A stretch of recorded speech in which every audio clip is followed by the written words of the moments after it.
श्री सद्गुरु महाराज की जय। महर्षि संत सेवी परमहंस जी महाराज का प्रवचन। सुख शांति विषय भोग में नहीं है। आदरणीय सज्जनवृंद तथा आदरणीय माताओं एवं भक्तिमती बहनों, ऐसी मूढ़ता या मन की बड़ी हरि राम भगति सुरसरिता आश करत ओष कन की। धूम समूह निरखी चातक ज्यों त्रिषित जानी मति घन की। नहीं तह शीतलता न बारी पुनि हानि होत लोचन की। ज्यों गच कांच विलोकी शेन जर छाह आपने तन की। टूटत अति आतुर आहार बश क्षति विचारी आनन की। कह लो कहो कुचाल कृपा निधि जानत हो गति जन की। तुलसीदास प्रभु हरहु दुसह दुख करहु लाज निज पन की। हम लोग देखते हैं कि चीनी बहुत साफ बिल्कुल उज्जवल है, रंग उसका सफेद है, उसमें गंदगी नहीं है, मैल नहीं है। लेकिन जब उसी चीनी को कढ़ाई में डालकर पानी मिलाकर उसके नीचे अग्नि प्रज्वलित करते हैं तो देखते हैं कि थोड़ी ही देर में कढ़ाई में ऊपर काफी मैल आकर इकट्ठी हो जाती है। ऊपरी सतह पर मैल तैरने लगती है। जब उस चीनी के घोल को आंच के ऊपर नहीं चढ़ाया गया था तब उस चीनी की मैल को हम नहीं देख पाते थे। चीनी से गंदगी हटाने के लिए, मैल हटाने के लिए उस कढ़ाई में हम दूध के छींटे मारते हैं। कढ़ाई के चीनी के घोल पर जब दूध का छींटा पड़ता है तो मैल चीनी से अलग हो जाती है और साफ चीनी अलग हो जाती है। हम ध्यान करने बैठते हैं तो हम देखते हैं कि यद्यपि हम अत्यंत ही पवित्र साफ मन से ध्यान करने बैठे हैं किंतु मन की दशा देखते ही बनती है। पता नहीं कहां से जमाने की बात जिसके बारे में हाल में हमने कुछ सोचा भी नहीं होगा आकर इकट्ठी होने लगती है। जिस किसी से मेल नहीं था मेल हो जाता है, जिससे बैर नहीं था बैर हो जाता है। मन की ये बातें चलती रहती है। ध्यान ही नहीं रहता कि हम बैठे थे क्या करने और करने लगे क्या। होश होता है तो समझ में आता है कि हम तो संकल्प विकल्प के चक्कर में पड़ गए। ऐसी ही प्रथम दशा होती है साधक की। हम भजन करने बैठते हैं पर मन भजन में नहीं लगता। क्यों? ऐसा क्यों होता है? सत्संग के द्वारा हमें यह ज्ञान होता है कि विषय में तृप्ति नहीं है, सुख नहीं, चैन नहीं, कल्याण नहीं है। फिर भी यह मन उन विषयों के पीछे ही क्यों दौड़ लगाता है? उनकी तरफ ही उन्मुख हो उन्हें ही भोगने में क्यों पड़ा रहता है? जिस बात को जानते हैं कि नहीं करना चाहिए फिर भी करते हैं, ऐसा होता क्यों है? एक गरीब किसान है, उसके यहाँ एक गाय है। बेचारा गरीब किसान उस गाय के लिए रूखी सूखी घास किसी प्रकार जुटाता है और उस गाय को खिलाता है। रूखी सूखी घास भी वह गाय भरपेट नहीं पाती है। किसी प्रकार काम चलता है, दिन व्यतीत होते हैं। वह बेचारी गाय करेगी भी तो क्या। एक दिन एक सेठ जी उस किसान के यहाँ आते हैं। देखते हैं कि गाय की नस्ल तो अच्छी है, इस गाय को दूध भी अच्छा देना चाहिए और इससे जो बछड़े पैदा होंगे वे भी अच्छी जाति के बैल बनेंगे। इसे खाने के लिए ठीक से नहीं मिलता है, इसीलिए यह इतनी दुबली पतली है। सेठ जी सोचते हैं कि यदि यह मेरे यहाँ चली जाए तो इसे खाने के लिए हरी हरी घास और बढ़िया दाना खल्ली आदि मिला करेगा और यह वहीं सुखपूर्वक रह सकेगी। सेठ जी उस किसान से उक्त गाय बेच देने को कहते हैं और आपस में सौदा तय हो जाता है तथा गाय को सेठ जी अपने यहाँ ले जाते हैं। आखिर सेठ ही ठहरे। गाय को हरी हरी घास, दाना, खल्ली आदि खाने के लिए देते हैं तथा गाय के रहने के लिए घर भी होता है। किसान के यहाँ तो उस गाय के लिए रूखी सूखी घास, रूखा सूखा भोजन, आधा पेट भी नहीं जुट पाता था, किंतु सेठ जी के यहाँ उसको भरपेट अच्छा दाना, खल्ली तथा हरी हरी घास खाने के लिए बराबर मिलने लगी। संजोग से एक दिन उस गाय की रस्सी खुल जाती है तो वह गाय क्या करती है, सीधे अपने पुराने मालिक के घर पर जाकर ठंडी सांस लेती है और वह गाय उस गरीब किसान के यहाँ रहने में सुख मानती है। वह गाय यह नहीं सोचती है कि मुझे इस किसान के यहाँ तो भरपेट सूखी घास भी नसीब नहीं होगी और उस सेठ जी के यहाँ तो हरी हरी घास, दाना, खल्ली आदि भरपेट खाने को मिलता था। सेठ जी फिर उस किसान के यहाँ जाते हैं और गाय को खड़ी देखकर उसको पकड़ फिर अपने यहाँ लाकर मजबूत रस्सी से मजबूत खूंटे में बांध देते हैं।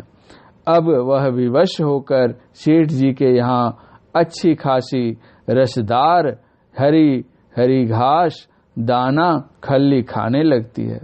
अब जब वह गाय उन्हीं सेठ जी के यहाँ रहते रहते अभ्यस्त हो जाती है, तब उस गाय की रस्सी को यदि जानकर भी खोल दिया जाए तो वह गाय वहां से हटकर न तो उस किसान के यहाँ ही जाएगी और न और किसी के यहाँ।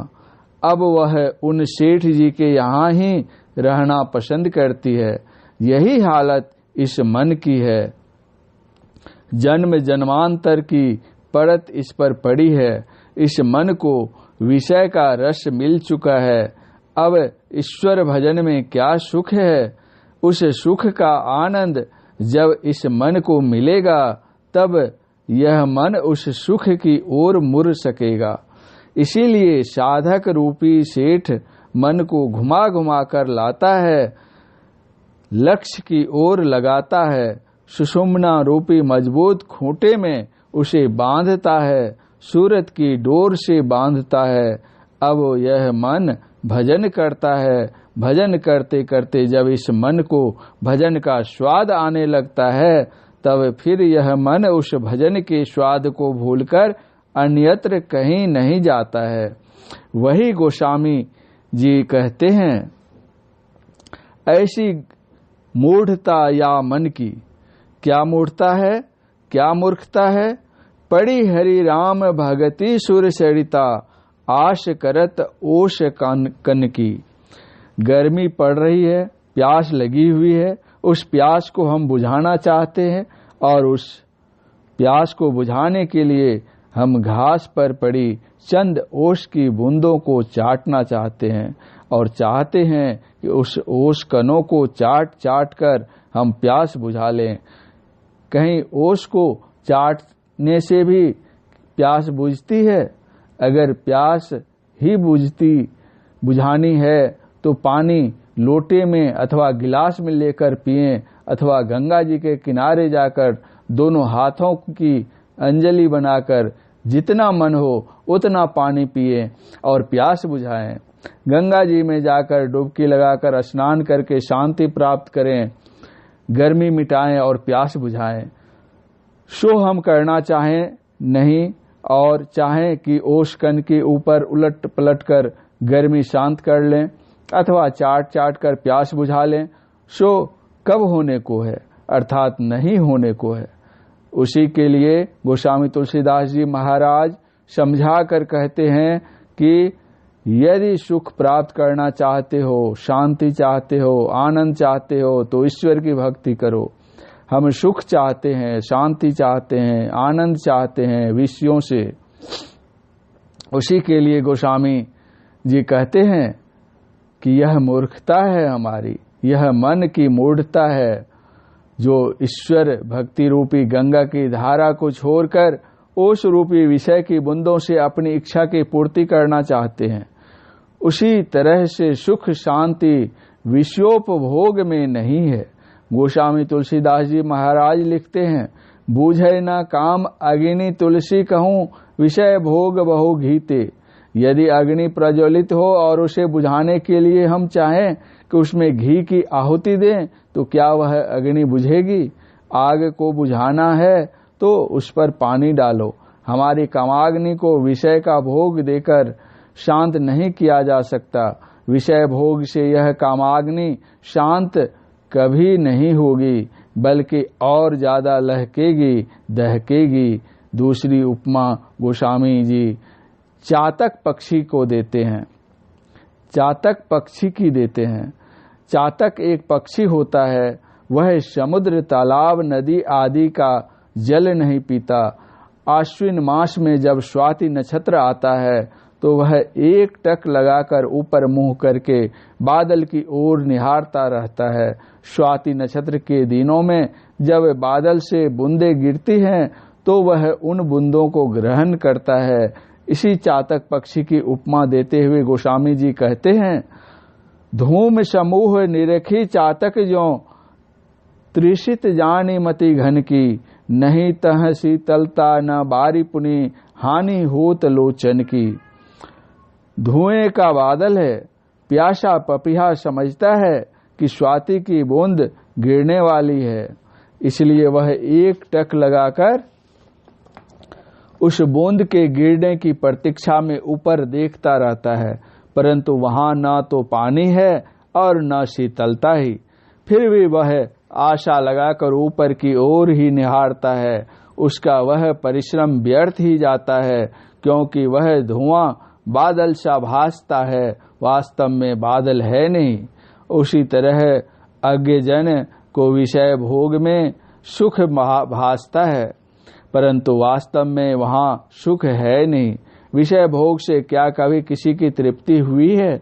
जीव विषय रूपी बादल से तृप्ति चाहता है, इसलिए अतृप्त जीवन ही बिताकर वह संसार से चलता बनता है। गोस्वामी जी तीसरी उपमा देकर समझाते हैं, ज्यों गच कांच विलो की सियन जर, छाह आपने तन की टूटत अति आतुर, आहारवश क्षति विसारी आनन की।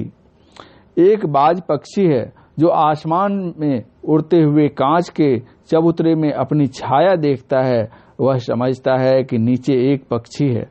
उस पक्षी को पकड़ने के लिए जोर से उस कांच के चबूतरे पर चोंच और पंजे से झपट्टा मारता है। वहां कोई चिड़िया है नहीं। कांच के चबूतरे की ठोकर से उसकी चोंच और पंजे में घाव हो जाता है। वह दुखी होकर और ऊपर उड़ता है। फिर जैसे ही वह कांच के चबूतरे में अपनी परछाई देखता है तो वह समझता है कि वहां कोई चिड़िया है। वह सोचता है कि मेरा निशाना चूक गया। पुनः वह अपने मन से और संभलकर झपट्टा मारता है। परिणाम स्वरूप अपनी चोंच और पंजे को छत विछत करता है। इस प्रकार बारंबार वह बाज अपने ही शरीर में चोट खा खाकर जब उड़ने लायक भी नहीं रह जाता है तो वहीं पर अपना जीवन समाप्त करता है। इसी तरह विषयों को पाकर हम सुखी होना चाहते हैं, किंतु विषयों में सुख है नहीं और हम अपनी शक्ति का दुरुपयोग करके बलहीन होते हैं, शक्तिहीन होते हैं तथा अंत में अपनी जीवन लीला समाप्त करते हैं। राजा ययाति ने अपने पुत्र से जवानी लेकर विषयों को भोगा, लेकिन तृप्त नहीं हो सके। अंत में पुत्र को जवानी वापस देते हुए कहा, मैंने समझा था कि विषयों से तृप्ति मिलेगी, किंतु विषयों में तृप्ति कहाँ? विषयों को मैं क्या भोगूंगा? विषयों ने ही मुझको भोग लिया। मैं समझ रहा था कि मेरी तृष्णा भोग भोगते भोगते मंद पड़ जाएगी, किंतु यह मेरी भूल थी। यह तृष्णा न तो मंद ही पड़ी, न थकी ही और न समाप्त ही हुई। तृष्णा तो क्या थकेगी, मैं स्वयं ही थक गया, बूढ़ा हो गया, किंतु यह तृष्णा युवती की युवती ही बनी रही। श्रीमद शंकराचार्य जी महाराज ने कहा है, अंग गलितंग पलितंग मुंडंग दशण विहीनंग जातन तुंडंग दम कर घृत कंपित शोभित दंडं तदपि न मुंचत्याशा भांडम। पालित हो गए बाल शिष्य के गालित हुआ शबगात, टूट गए त्यों ही क्रम क्रम से मुंह के सारे दांत। पकड़ा हुआ हाथ में कांपता कैसा फबता दंड, फिर भी नहीं छोड़ता आशा भांड और पाखंड। अंत में गोस्वामी तुलसीदास जी प्रार्थना करते हैं। वे प्रार्थना क्या करेंगे, हम लोगों की सीख के लिए कहते हैं। कह लो कहाँ कुचाल कृपा निधि, जानत हो गति जन की। तुलसीदास प्रभु हरहु दुसह दुख, करहु लाज निज पन की। हे भगवान, यह तुम्हारा भक्त है जिसके तुम भगवान हो, कैसी दुर्दशा है इसकी। तुम्हारा यह भक्त बहुत दुखी है, अपने भक्त की लाज रखो, रक्षा करो, बचाओ इसको। यदि कल्याण चाहते हैं, सुख चाहते हैं, शांति चाहते हैं, चैन चाहते हैं, आराम चाहते हैं, तो निर्विषय की ओर चलें। वह निर्विषय तत्व है परमात्मा। यदि विषय से किसी को भी सुख मिला होता, तृप्ति हुई होती, तो इतिहास में कहीं तो चर्चा होती कि अमुक को विषय भोग में शाश्वत सुख सदा के लिए सुख मिला, लेकिन कहीं भी इसकी चर्चा नहीं है। इसीलिए हम सदा के सुख की प्राप्ति हेतु परमात्मा की ओर चलें, उनका भजन करें, संतों के बताए मार्ग पर उनके निर्देशानुकूल चलें, तभी पूर्ण संतोष, अमित तोष और परम कल्याण की प्राप्ति होगी। महर्षि संतसेवी परमहंस जी महाराज का यह प्रवचन दिनांक 28/11/1986 ईस्वी को संत मत सत्संग मंदिर मुरली पहाड़ी बाड़ा हाट में रात्रिकालीन सत्संग के शुभ अवसर पर हुआ था। श्री सद्गुरु महाराज की जय।